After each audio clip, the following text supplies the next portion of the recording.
je pense à toi, oh maman, oh ma mère, toi qui me portas sur le dos, toi qui m'allaita, toi qui gouverne à mes premiers pas, toi qui es la première, m'ouvris les yeux au prodige de la terre, oh maman, je pense à toi, femme des champs, femme des rivières, femme du bon fleuve, oh toi ma mère. Abonnez-vous à notre chaîne pour ne pas manquer nos prochaines vidéos. Likez et partagez aussi pour faire profiter les autres. Je me réjouis de vous avoir aujourd'hui, une fois de plus, dans mon boudoir, dans notre espace, où nous parlons de nos problèmes et des défis auxquels nous faisons face, nos femmes africaines, de par le monde. Le sujet d'aujourd'hui est la suite du sujet de la semaine dernière. Il s'agit de la drogue. Commençons par une définition. Qu'est-ce que la drogue? Le mot drogue désigne toute substance qui a un effet sur le cerveau, pouvant perturber l'activité mentale en modifiant les perceptions et le comportement de l'individu. Qu'est-ce que l'individu éprouve après consommation de la drogue? En d'autres termes, quels sont les effets de la drogue? Les effets de la drogue varient d'un individu à un autre. Une personne pourrait devenir agressif, se trouver dans un état d'hallucination où il voit des choses, où il entend des voix. Ceci peut entraîner la panique. Tous ces trucs bizarres et pour la plupart irréels. Le fait d'entendre des voix est très dangereux car ça peut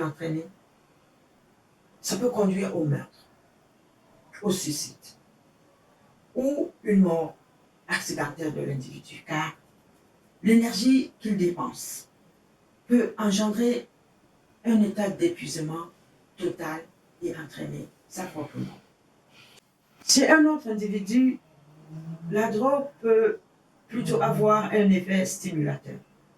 Il peut travailler sans se fatiguer.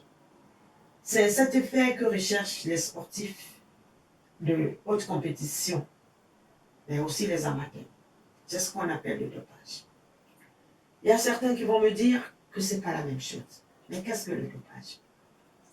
Le dopage est la pratique de consommer des substances, des drogues, pour augmenter les performances physiques ou mentales d'un sportif.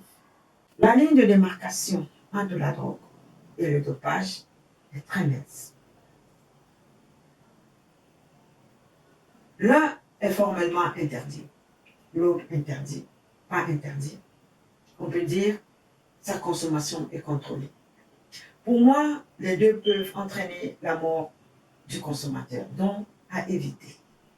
Enfin, la drogue pourrait mettre un autre individu dans un état d'apaisement.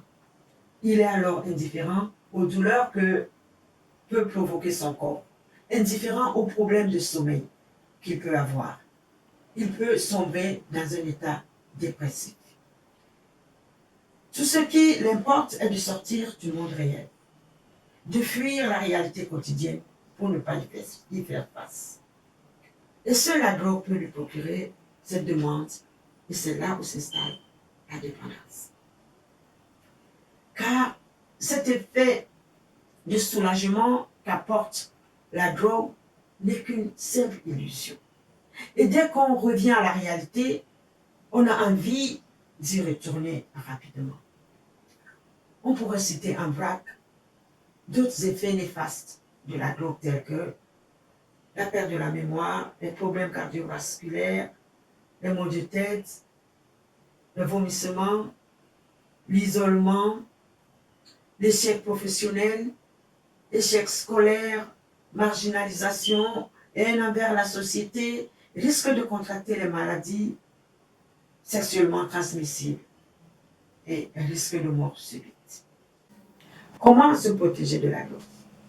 Il suffit de ne pas en consommer si on ne veut pas avoir affaire aux conséquences liées à sa consommation.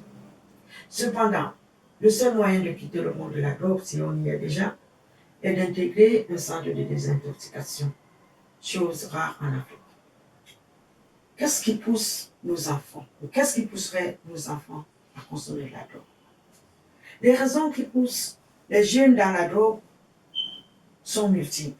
On peut citer par exemple la naïveté, l'ignorance, braver l'interdit, faire comme les autres, la fuite de la nuit, la fuite de la réalité, dont j'ai parlé tantôt, la pression du groupe, surtout à l'école, car dire non au groupe peut entraîner la marginalisation et la brimade, les mauvaises fréquentations aussi. Des adultes qui proposent la drogue à nos enfants, soit en tant que consommateurs ou en tant que revendeurs, sont versés dans tous nos villages, dans toutes nos villes, dans toutes nos rues. Aucun enfant n'est à l'abri de ce genre de propositions aujourd'hui. Je dis bien aucun. Toutes les familles y sont exposées. C'est pour cela que, en tant que parents, ces choses doivent nous interpeller. Il ne s'agit surtout pas de céder à la panique, mais de prendre conscience de l'environnement de nos enfants, de nous armer pour y faire face avec eux. Comment aider nos enfants? Faisons de la cellule familiale, cette demeure qui accueille nos enfants, un nid de protection, de sécurité, de paix et d'amour, ce qui ouvre la voie à la communication. Intégrer la prévention de la drogue dans l'éducation de base de nos enfants. Commencer à en parler avec l'enfant à un certain moment de sa vie. Lui parler des dangers de ces substances et de façon sérieuse et non dans la folie. La prévention est beaucoup plus efficace quand elle commence dès le plus jeune âge de l'enfant, donc dans la cellule familiale. Plusieurs d'entre nous n'ont pas cédé à la tentation de consommation d'alcool ou de cigarettes, tout simplement parce que nos parents, dès notre bas âge, nous ont parlé des effets nocifs pour la santé, pour l'équilibre personnel et familial. Combien de parents aujourd'hui le font encore? Nous attendons peut-être que les organisations humanitaires le fassent à notre place, les associations. Par ailleurs, comprenez que de nos jours, on ne peut rien faire sans argent. Et ces organismes ont besoin d'argent pour fonctionner. Et dans la plupart des cas, elles sont soutenues non pas par leurs propres fonds, mais par des financements extérieurs. C'est celui qui tient la baguette qui dirige la musique. Enfin, il y a certains qui font de la drogue leur gagne-pain, leur fonds de commerce. Ces sapeurs-pompiers pyromanes ont plutôt intérêt que la situation se pérennise. Je ne voudrais pas qu'on généralise ceci à toutes les organisations de lutte contre la drogue et ses victimes. Non. Il y a bien certaines organisations ou certaines personnes qui entretiennent une réelle conviction d'aide aux victimes. À cela, nous disons merci. Faisons comprendre à nos enfants que la drogue n'est pas un moyen d'échapper à la réalité de la vie. Pour être un vrai homme, pour être une vraie femme, il faut affronter la vie avec ses obstacles. Le sentiment de bonheur nous vient quand on gagne les combats de cette vie. Mes chers sœurs, les conséquences dues à la consommation de la drogue peuvent être irréversibles. Les jeunes sont les plus gros consommateurs aujourd'hui en Afrique.